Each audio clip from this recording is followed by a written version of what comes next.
सकती है और फिर भी विकास पथ पर बनी रह सकती है। बर्नस्टीन मनी कंट्रोल न्यूज द्वारा।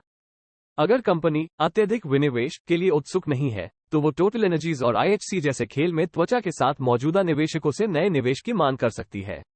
रिसर्च फर्म का कहना है कि अदानी ग्रीन को नए अवसरों में तब तक बोली लगाने से बचना चाहिए जब तक लीवरेज कम नहीं हो जाता।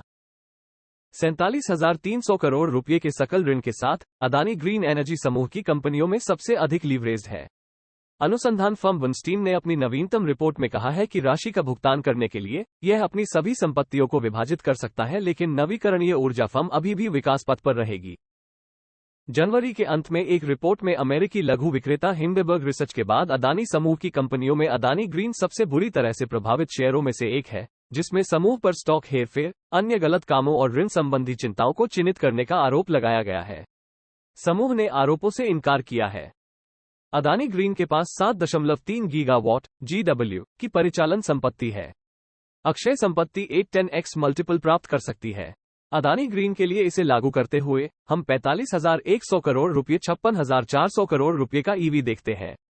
यह अदानी ग्रीन द्वारा लिए गए पूरे कर्ज को चुकाने के लिए पर्याप्त है, विदेशी शोध फर्म ने कहा।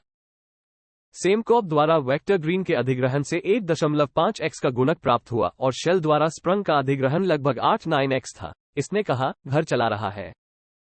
ये भी पढ़े। तीसरी तिमाही में अदानी ग्रीन एनर्जी का शुद्ध लाभ 110%, राजस्व 41% बढ़ा। अक्षय संपत्तियों को फ्लिप करना एक सामान्य अभ्यास है और एक तैयार बाजार है, जिसे 25 साल की नकदी प्रवाह दृश्यता और एसपीवी या विशेष प्रयोजन वाहन में प्रत्येक संपत्ति दी गई है। इन संपत्तियों के संभावित खरीदारों में JSW, Brookfield, Sembcorp, Torrent, Macquarie, BlackRock, CPPIB, इन्वेट्स जैसे इंडग्रिड आदि शामिल हो सकते हैं, बर्नस्टीन ने कहा। लेकिन अगर कंपनी अपनी सारी संपत्ति बेच देती है, तो उसके पास क्या बचेगा? फर्म के अनुसार अपनी विकास यात्रा जारी रखने के लिए पर्याप्त है।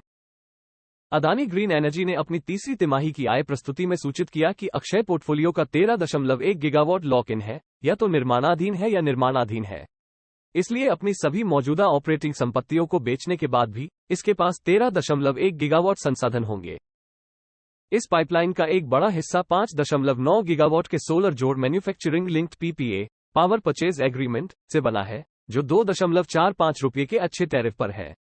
उनके पास 1.3 गीगावाट का हाइब्रिड कॉन्ट्रैक्ट भी है, जिसमें से एक 3.24 रुपये के आकर्षक टैरिफ पर है, बर्नस्टीन ने कहा।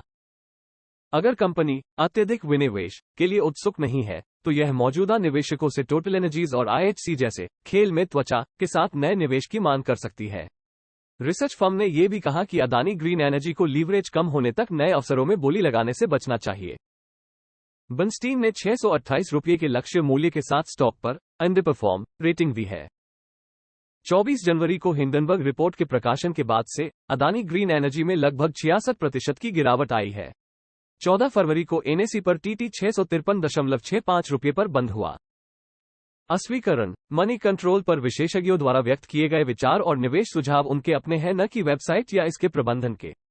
मनी कंट्रोल उपयोगकर्ताओं को किसी भी निवेश निर्णय लेने से पहले प्रमाणित विशेषज्ञों से जांच करने की सलाह देता है।